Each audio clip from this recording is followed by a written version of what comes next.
नमस्कार, मी डी.टी. आंबेगावे, मुख्य संपादक सत्य पोलीस टाइम्स। सामान्य जनतेचा आवाज बुलंद करण्यासाठी सत्य पोलीस टाइम्स या चॅनेलला आत्ताच सबस्क्राइब करा।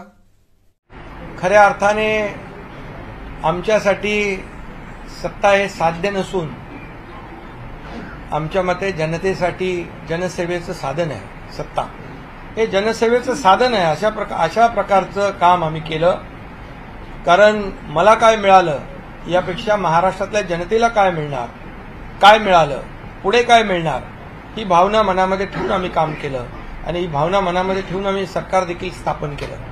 जनतेचं सरकार जनतेसाठी। आणि म्हणून मला या ठिकाणी आपल्याला सांगायला समाधान वाटेल की गेल्या 2.5 वर्षाची कारकीर्द जी आहे ही अतिशय यशस्वी कारकीर्द झाली आमची। आणि मी मुख्यमंत्री म्हणून मी नेहमी सीएम म्हणजे कॉमन मॅन समजायचो आणि त्याप्रमाणेच मी काम केलं। मी कार्यकर्ता म्हणूनच काम केलं आणि यापुढे देखील मी आपल्याला सांगतो, कार्यकर्ता म्हणूनच मी काम करणार। पदापेक्षा कामाला मी जास्त महत्त्व दिलं। आता मी सीएम होतो तेव्हा कॉमन मॅन समजत होतो, आता मी डीसीएम आहे। आता माझी जबाबदारी सीएमच्या सोबत काम करण्याची आहे आणि आता डीसीएम म्हणजे डेडिकेटेड टू कॉमन मॅन, 24/7 अशा प्रकारचं काम या ठिकाणी आम्ही करणार।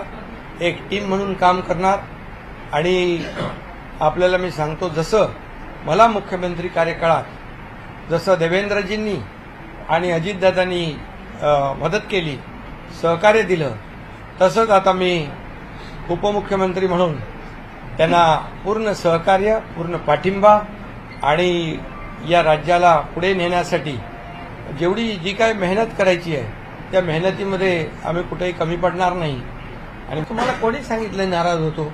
अरे बाबा, मी जिकडे तुम्हाला मला वाटतं 27 तारखेलाच माझी भूमिका स्पष्ट केली की आदरणीय प्रधानमंत्री मोदीजी आणि अमित भाई जो निर्णय घेतील मुख्यमंत्री पदाच्या बाबतीमध्ये त्याला आमचा शिवसेनेचा पूर्ण पाठिंबा आहे। मी तेव्हाच भूमिका जाहीर केली। तुम्ही गावी गेलो तरी नाराज आहे म्हणता, तब्येत खराब असली तर नाराज आहे। अरे तुम्हीच बनवता बातम्या। आता तुम्ही सूत्रानुसार सूत्र आता कुठली आहे ते शोधली पाहिजे। त्यामुळे काही नाही, बघा, हे खरं म्हणजे मी काम करणारा कार्यकर्ता आहे। त्यामुळे मी कामाला महत्त्व देतो आणि या राज्यातल्या जनतेला त्यांच्या विकासाला महत्त्व देतो आणि म्हणून मी तुम्हाला सगळ्यांना शुभेच्छा देतो। सामान्य जनतेचा बुलंद आवाज, सत्य पोलीस टाइम्स।